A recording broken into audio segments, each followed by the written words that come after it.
Hello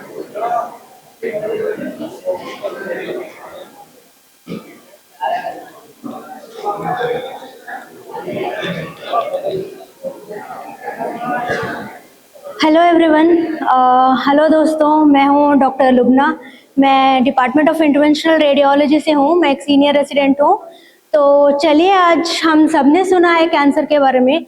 बस अभी आप देखते हैं पेशेंट के नज़रिए से, उनकी तकलीफ को समझते हैं और कैसे हम इस एडवांस टेक्नोलॉजी के एरा में कैसे हम एज इंटरवेंशनल रेडियोलॉजिस्ट हम कैसे पेशेंट की तकलीफ को कम कर सकते हैं। और कैंसर सिर्फ एक बीमारी नहीं है, कैंसर एक पूरी जर्नी होती है जो मरीज देखता है, जो उसको एहसास होता है, ना सिर्फ मरीज के लिए है, इनफैक्ट वो उनके केयर गिवर्स के लिए भी होता है। तो चलिए जानते हैं हम कैसे मरीज की हर स्टेज ऑफ कैंसर में हम कैसे एज इंटरवेंशनल रेडियोलॉजिस्ट कैसे हम एडवांस टेक्नोलॉजी को यूज करके हम उनकी तकलीफ को हर स्टेज ऑफ कैंसर में हम कम कर सकते हैं। और जैसे कि हम निम्स में है, हमें यहाँ पे उपलब्धि इतनी अच्छी मिली है। मैं मैनेजमेंट का तहे दिल से शुक्रिया अदा करना चाहती हूँ कि इतनी एडवांस्ड मशीन्स हमें निम्स में मिलती है ताकि हम आप जैसे कैंसर पेशेंट्स को इलाज दे सके, आपकी तकलीफ कम कर सके। तो चलिए देखते हैं precision cancer care without major surgery, the power of interventional radiology. तो क्या है ये प्रिसिशन और कैसे हम एक बड़ी मेजर सर्जरी के बिना हम कैसे कैंसर को ट्रीट कर पा रहे हैं, चलिए देखते हैं। तो कैंसर जैसे आप जान सकते हैं कि हर एक कोई स्टेज में कोई ना कोई पेशेंट कोई एडवांस स्टेज में आता है, कोई अर्ली स्टेज में आता है। एक जर्नी होती है, जैसे ही डायग्नोसिस पता चलता है पेशेंट को, डायग्नोसिस से लेके जब तक पूरा इलाज खत्म नहीं हो जाता है, ये पूरी जर्नी होती है पेशेंट के लिए और उनके केयर गिवर्स के लिए। तो कैसे हम डायग्नोसिस में हेल्प कर रहे हैं, अगर ट्रीटमेंट चल रहा है तो ट्रीटमेंट में कैसे हेल्प कर रहे हैं, ना सिर्फ ट्रीटमेंट तक सीमित है, अगर कैंसर एडवांस स्टेज में पहुंच चुका है तो कैसे हम पैलिएशन में हम एज इंटरवेंशनल रेडियोलॉजिस्ट मदद कर पा रहे हैं। चलिए देखते हैं। अभी पेशेंट आए हैं सिम्टम से और हम कैसे डायग्नोसिस में हेल्प कर रहे हैं। तो एज इंटरवेंशनल रेडियोलॉजिस्ट हम इमेज गाइडेड एफएनएसीज करते हैं, बायोप्सीज करते हैं। क्या होता है ये इमेज गाइडेंस? हम एज रेडियोलॉजिस्ट हमारी ट्रेनिंग होती है अल्ट्रासाउंड में, सीटी में, एमआरआई में। तो हम इस इमेजेस को यूज करते हैं, हम पता करते हैं कि बीमारी कहाँ पे है। अगर कोई कैंसर का गड्ढा है, छाती में है, पेट में है, तो हम उसको टारगेट करते हैं और हम अल्ट्रासाउंड या सीटी स्कैन की मदद लेते हैं और बस एक छोटी सी नीडल के जरिए से हम उस टिश्यू का सैंपल लेते हैं। पहले क्या चलता था कि पेशेंट का जो गड्ढा होता है उसे सैंपल लिया जा रहा होता है, बट जहाँ पे कैंसर मेन लोकेटेड है लगता था कि हमने टिश्यू ले लिया है, बट टिश्यू आता नहीं था और पेशेंट का 1 हफ्ता 2 हफ्ता इसी में कट जाता था। टाइमिंग बहुत इंपॉर्टेंट है, जैसे पंकज सर ने बताया, time is very important in cancer treatment. तो अगर पहली ही बार पेशेंट हमारे पास आ रहा है, प्रिसाइजली हम उसी एरिया को टारगेट करते हैं और उससे टिश्यू लेते हैं। ये हम अल्ट्रासाउंड की मदद से करते हैं। अगर बहुत डीप है लीजन, अगर मुश्किल लीजन्स है तो हमारे पास एडवांस टेक्नोलॉजीज अवेलेबल है। हम पेट सीटी की मदद लेते हैं, हम सीटी की मदद लेते हैं और सीटी के थ्रू हम बायोप्सीज लेते हैं ताकि कोई भी इंट्राऑपरेटिव कॉम्प्लिकेशन ना हो, पेशेंट को फाइनेंशियल बर्डन ना हो, पेशेंट को दिक्कत ना हो और पेन ना हो, है ना। अब देखते हैं कि हम कैसे कर रहे हैं। ये है हम अल्ट्रासाउंडिक स्कीमेटिक डायग्राम है, यहाँ पे आप देख सकते हैं हम अल्ट्रासाउंड के जरिए हम ट्यूमर को लोकेट करते हैं एंड इससे हम बायोप्सी लेते हैं। ये इमेज आप देख सकते हैं, ये एक लिवर कैंसर का मरीज था। हमने दोनों इमेज मोडालिटीज देखे हैं, सीटी इमेज में एसेस किया है हमने यहाँ पे ट्यूमर है और अल्ट्रासाउंड एक रियल टाइम इमेजिंग टेक्नोलॉजी है। जब नीडल घुस रही है, हम रियल टाइम में नीडल का पोजीशन देखते हैं ताकि कोई इंजरी ना हो, कोई ब्लड वेसल कोई फट ना सके। तो दिस इज हाउ हम ये नीडल का पोजीशन है और हम लीजन से बायोप्सी ले रहे हैं। इस इमेज में आप देख सकते हैं ये पेशेंट था लंग कैंसर का। तो हमने अंडर सीटी गाइडेंस हमने लंग टिश्यू की बायोप्सी ली है। ये नीडल का पोजीशन आप देख सकते हैं, बिल्कुल सेंटर से हमने बायोप्सी ली थी। तो दिस इज हाउ हम डायग्नोसिस में हेल्प कर रहे हैं, ताकि जितनी जल्दी डायग्नोसिस हो जाए उतना पेशेंट के लिए बेहतर है, उतनी जल्दी कीमोथेरेपी और रेडियोथेरेपी स्टार्ट होती है। मैं एक केस डिस्कस करती हूँ जिसमें हमने हाइब्रिड टेक्नोलॉजी यूज किया था। ये I think most of the doctors को हेल्प हो जाएगा। एक केस था, हमारे पास आया सीए हेड ऑफ पैंक्रियास और हमने उसका सीटी इवैल्यूएट किया तो देखा कि हेड ऑफ द पैंक्रियास में लीजन था। क्योंकि लीजन बहुत डीप था, ये डिफिकल्ट बायोप्सी थी। यहाँ पे मैं इम्पोर्टेंस दिखाऊंगी कि कैसे हम दो मोडालिटीज को यूज करके प्रिसाइजली हम कम समय में बिना कोई पेशेंट का टाइम वेस्ट किए हम कैसे बायोप्सी निकाल रहे हैं। इसमें हमने अल्ट्रासाउंड की मदद ली तो देखा ये हेड ऑफ द पैंक्रियास में लीजन था। 3 से 4 फ्यूटाइल अटेम्प्ट्स हुए थे बट हम लीजन तक पहुंच नहीं पाए थे, क्योंकि पैंक्रियास रेट्रोपेरिटोनियल ऑर्गन होता है। जैसे ही हम नीडल स्टमक के थ्रू पार कर रहे थे, हमें नीडल का टिप नहीं दिख रहा था, बट पेशेंट का डायग्नोसिस होना बहुत ज़रूरी था। फिर हमने प्लान ऑफ एक्शन चेंज किया। कैसे? हमने पेशेंट को इमीडिएटली सीटी में शिफ्ट किया था। एंड मैं ये बताना चाहती हूँ कि आप देख सकते हैं इसके अगल बगल में पूरे मेजर वेजल्स थे, सीलिया कार्टरी के पूरे मेजर वेजल्स थे। एंड हम रिस्क नहीं ले सकते थे, अगर नीडल रियल टाइम में हम नहीं देख रहे थे तो एन्यूरिज्म होने का रिस्क था, intra operative rupture of blood vessels होने का रिस्क था। तो वी मेड श्योर कि हम अल्ट्रासाउंड के थ्रू हम जितनी दूर तक नीडल दिख रही थी, we could cross the stomach and we could cross the vessels जहाँ तक रिस्क था। फिर हमने सीटी गाइडेंस के अंदर डायरेक्ट पंचर लिया into the tumour. So this is how we used a hybrid technique, जहाँ पे मल्टी मोडालिटी यूज हुआ है और patient was diagnosed with adenocarcinoma of pancreas. So ये है प्रिसिशन जो मैं बताना चाह रही हूँ, जो कम समय में precisely we are helping people get their diagnosis. तो कैंसर जैसे कि आप जानते हैं एक पूरी जर्नी होती है, डायग्नोसिस से लेके ट्रीटमेंट तक। आप सबको पता है कीमोथेरेपी चलता है, रेडियोथेरेपी चलता है, पेशेंट को मल्टीपल प्रिक्स लेने होते हैं कीमोथेरेपी के लिए। तो इस जर्नी में हम एज इंटरवेंशनल रेडियोलॉजी कैसे हेल्प कर रहे हैं, एक सपोर्ट कैसे दे रहे हैं, even to the treating clinicians हम कैसे सपोर्ट कर रहे हैं उनको। तो हमारे पास बहुत सारे एस्पेक्ट्स होते हैं। फॉर एग्जांपल कीमोपोर्ट या वीनस एक्सेस डिवाइसेस डालते हैं। कीमोपोर्ट्स होते क्या है? कीमोपोर्ट जो कैंसर पेशेंट्स में कीमोथेरेपी चलता है, हमें पता है वी हफ्ते में एक बार, 10 दिन में एक बार पेशेंट को आईवी लाइन, आईवी कैनुला डालो, इतना तकलीफ से गुजरना पड़ता है, बार बार पंचर लेते हैं आईवी लाइन से।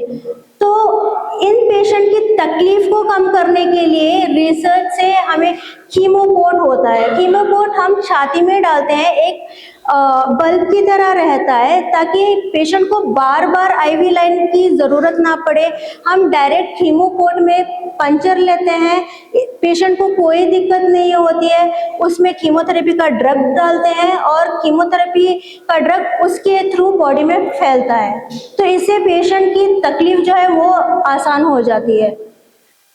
और पेन मैनेजमेंट, आप सबको पता है कैंसर का एक ट्रूथ ये भी है कि पेशेंट्स को बहुत ज़्यादा दर्द होता है, उनको बहुत ज़्यादा दर्द से सहना पड़ता है। हम एज इंटरवेंशनल रेडियोलॉजिस्ट हम ये सोच के चलते हैं कि एटलीस्ट कैंसर का जब तक ट्रीटमेंट पूरा ना हो जाए, उनका दर्द कम करने की हम कोशिश करते हैं। कैसे? दर्द के जो सेंसरी सेल्स होते हैं हम उनको ब्लॉक करते हैं। जैसे हम सुन करते हैं, कोई ऑपरेशन करवा रहा है, एनेस्थीसिया दे देते हैं, स्पाइनल एनेस्थीसिया देते हैं, उससे क्या होता है, सुन्न होता है जो नर्व्स होते हैं। तो हम पेन मैनेजमेंट में भी हम यही कर रहे हैं। किसी पेशेंट को पैंक्रियास का कैंसर है, वो उसको बहुत तकलीफ होती है, बहुत पेन एब्डोमेन होता है, उसमें हम सीलियक गैंग्लियन ब्लॉक बोलते हैं।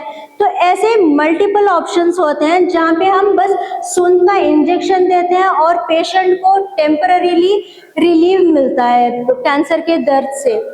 एंड इवन पीठ की हड्डी के जो नर्व्स होते हैं वहाँ पे दवाई देते हैं, उससे भी पेन कम होता है। तो ये है पेन मैनेजमेंट। और किसी किसी पेशेंट में आप देख सकते हैं पेट फूल जाता है, कैंसर की वजह से पेट में पानी भर जाता है और छाती में पानी भर जाता है। इससे जितनी दिन पेशेंट का कैंसर ट्रीटमेंट होता है उससे ज्यादा तकलीफ पेशेंट को इस बात से हो रही है कि पेशेंट को बैठा नहीं जा रहा है, सांस लेने में बहुत ज्यादा दिक्कत हो रही है। उन पेशेंट्स में हम क्या करते हैं, हम अल्ट्रासाउंड या सीटी की मदद से उस जो पानी है वो पानी को मैक्सिमम जितना हो सकता है हम निकालते हैं, ताकि एटलीस्ट जब तक पेशेंट का ट्रीटमेंट हो रहा है वो कंफर्टेबली रहे, बैठे, चले फिरे और सांस में कोई दिक्कत ना हो। ये होता है मैलिग्नेंट एसाइटिस और प्लूरल एफ्यूजन का जो हम सपोर्टिव केयर दे रहे हैं। तो चलिए देखते हैं दोस्तों कि हम कैसे ट्यूमर को ट्रीट कैसे कर रहे हैं, हम टारगेट कैसे कर रहे हैं in the department of interventional radiology. तो जैसे आप जानते हैं अलग अलग स्टेजेस में अलग अलग ट्रीटमेंट हो रहा है। तो अगर अर्ली स्टेज में आ रहे हैं तो एडवांस स्टेज में आ रहे हैं तो क्या क्या ट्रीटमेंट ले रहे हैं। तो अर्ली स्टेजेस में एक होता है ट्यूमर अब्लेशन। ये क्या होता है, ये इसमें ट्यूमर अब्लेशन में बहुत सारे सब मोडालिटीज होते हैं, जो है radio frequency ablation, cryo oblation, microwave oblation और इरिवर्सिबल इलेक्ट्रोपोरेशन। मैं समझाऊंगी, बेसिक में समझाऊंगी कि होता क्या है। कोई कैंसर है, हमें लगता है सिर्फ कैंसर को काट के फेंकना है, बट ऐसा नहीं होता है। जो अर्ली कैंसर्स होते हैं आजकल एब्लेशन की मदद से बिना कोई चीर फाड़ी के, बिना कोई कट के, बिना कोई मेजर सर्जरी के भी हम कैंसर्स को जला सकते हैं, जो भी कोई अर्ली स्टेज में आता है। किसी मोडालिटी में हीट यूज होता है या फिर किसी मोडालिटी में जैसे क्रायोब्लेशन फ्रीजिंग कोल्ड, फ्रीज कर देते हैं ट्यूमर को, उससे भी ट्यूमर के जो सेल्स होते हैं वो जल जाते हैं। अब आते हैं ट्रांस आर्टीरियल थेरेपीज। ये होते क्या है ट्रांस आर्टीरियल, हम ब्लड वेजल्स जो सप्लाई कर रहे हैं ट्यूमर को उसके अंदर जाते हैं और उससे दवाई देते हैं या उस नस को ही बंद करते हैं। ये अगर मैं सिंपल भाषा में आपको समझाऊं, अगर हमें जीना है तो हमें खाना चाहिए, हमें ऑक्सीजन चाहिए, वैसे ही ट्यूमर सेल्स भी होते हैं। अगर ट्यूमर सेल्स को जीना है उनको ऑक्सीजन चाहिए होता है, उनको ब्लड सप्लाई चाहिए होता है, उनको न्यूट्रिशन चाहिए होता है। तो हम इस मैकेनिज्म को समझते हुए हम क्या करते हैं, हम ब्लड वेजल्स के अंदर जाते हैं। एक तो ब्लड वेजल जो फीड कर रहा है ट्यूमर को उसको हम कंप्लीटली बंद कर देते हैं। इससे क्या होता है, ट्यूमर को ना ऑक्सीजन सप्लाई मिल रहा है ना ब्लड सप्लाई मिल रहा है, वैसे ही उसकी ग्रोथ कम हो जाती है। और trans arterial chemo embolisation, trans arterial radio embolisation, जैसे अभी पंकज सर बता रहे थे उनके पापा का टाटा में जाके टेर हुआ था। मैं यही समझाती हूँ कि होता क्या है टेस और टेर। टेस और टेर हम कर क्या रहे हैं, ऐसे ही हम वेजल्स के अंदर जाते हैं और उनका ब्लड सप्लाई कम कर रहे हैं। मैं आपको समझाती हूँ कि टेस्ट टेर होता क्या है। एक और चीज होती है पोर्टल वेन एम्बोलाइजेशन, जो अगर कोई पेशेंट लिवर कैंसर से डायग्नोज है या कोई भी कैंसर से डायग्नोज है लिवर में, अगर पेशेंट का सर्जरी होने वाला है तो हम एक एसेस करते हैं कि क्या सर्जरी जो कैंसर है वो काट के फेंक सकते हैं। काट के फेंकने के बाद क्या पेशेंट जी पाता है, जो छोटा सा लिवर बचता है उसमें जी पाता है? नहीं, कि लिवर जो है हमारे बॉडी के लिए बहुत इम्पोर्टेंट है, जो भी टॉक्सिन्स होते हैं वो रिमूव करने के लिए बहुत इम्पोर्टेंट होता है। तो इस सिनेरियो में हम आते हैं एज इंटरवेंशनल रेडियोलॉजिस्ट। मैं बताती हूँ हम ऐसे सिचुएशन में हम क्या करते हैं, आगे मैं बताती हूँ। तो दोस्तों प्रेसिशन कैसे होता है ट्यूमर अब्लेशन में, ये है radio frequency ablation, microwave oblation, cryo oblation और इरिवर्सिबल इलेक्ट्रोपोरेशन, जो कि किडनी के कैंसर में, लंग कैंसर में, बोन कैंसर में, जहाँ पे बहुत अर्ली स्टेज में जो कैंसर होता है ना, जो T1 स्टेज हो गया, T1A स्टेज में, रिसर्च के हिसाब से माना जाता है जो नेफ्रॉन स्पेयरिंग सर्जरीज होती है, जो रोबोटिक सर्जरीज होती है, they are equivalent to these procedures. तो इसमें हम या तो हीट या फिर फ्रीजिंग कोल्ड टेक्निक यूज करके कैंसर को जला रहे हैं। तो ये है थोड़े केसेस जो हमने ट्रीट किए थे। ये लंग कैंसर में हम रेडियो फ्रीक्वेंसी एब्लेशन कर रहे हैं, ये बोन ट्यूमर में हम रेडियो फ्रीक्वेंसी एब्लेशन कर रहे हैं, और ये किडनी के कैंसर में रेडियो फ्रीक्वेंसी एब्लेशन कर रहे हैं। ये सारे स्टेज 1 अर्ली स्टेज कैंसर्स थे जो कि बिल्कुल सही तरह से ट्रीट हो गए थे बस जलाने से, और ये सब होता है बस एक नीडल के इंसिशन में। Sure, ma'am. I'll just tell about the palliation. I'm done with it. तो ये था टारगेटेड ट्रीटमेंट। तो ट्रांस आर्टेरियल थेरेपीज मैं समझा दूंगी। Pre operative trans arterial embolisation हम कैसे कर रहे हैं। कोई पेशेंट को अगर कैंसर डायग्नोज हो गया है बट बहुत ही वैस्कुलर है, और उस वैस्कुलरिटी को अगर सर्जरी कर रहे हैं तो इंट्राऑपरेटिव ब्लीडिंग बहुत ज़्यादा होता है, तो वैसे पेशेंट्स में हम ब्लीडिंग स्टॉप करने के लिए कैंसर सर्जरी से पहले हम उसका ब्लड सप्लाई बंद कर देते हैं, ताकि जब सर्जरी हो रही है तो काफ़ी ज़्यादा ब्लीडिंग ना हो।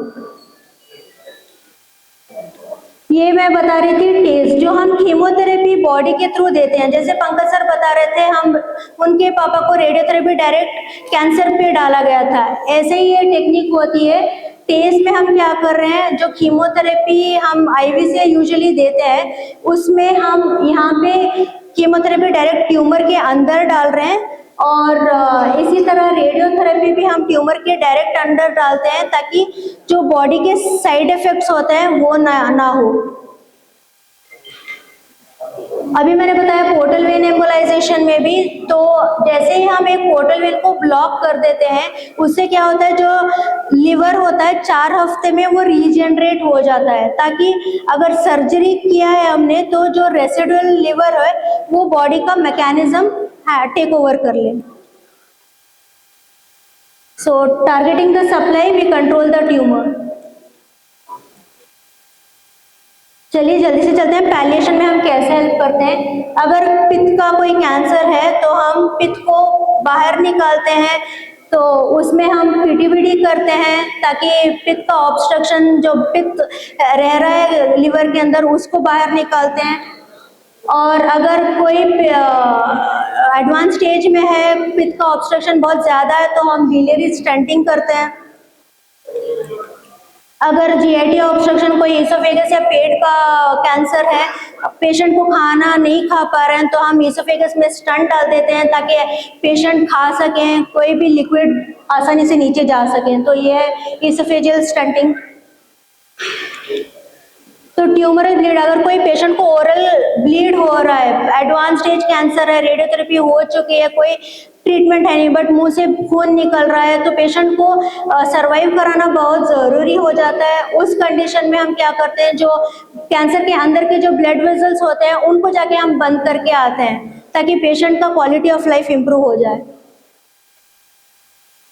किसी पेशेंट में एडवांस स्टेज में पीठ में हड्डियों में मेटास्टेसिस हो जाता है, तो हम उस पेशेंट्स में वर्टिब्रोप्लास्टी, काइफोप्लास्टी कर रहे हैं ताकि उसका पेन कम हो जाए। और अगर कोई सर्वाइकल कैंसर है या ब्लैडर का कैंसर है जिससे यूरेटस ब्लॉक हो रहा है, तो यूरिनरी डाइवर्शन के लिए हम लोग परक्यूटेनियस नेफ्रोस्टमी कर रहे हैं, और अगर if possible if you cross the lesion तो हम डीजे स्टंटिंग डाल देते हैं। तो हाँ दोस्तों, इससे मैं एंड करती हूँ। मैं पेशेंट्स को, मरीजों को ये बताना चाहती हूँ कि मुझे पता है आपकी दिक्कत है, आप उम्मीद मत हारिए, हम सब एज डॉक्टर फ्रेटर्निटी हम आपके साथ खड़े हैं, बिकॉज हर cancer journey deserves to be dignified comfortable way में चलें, और प्लीज डोंट लूज होप।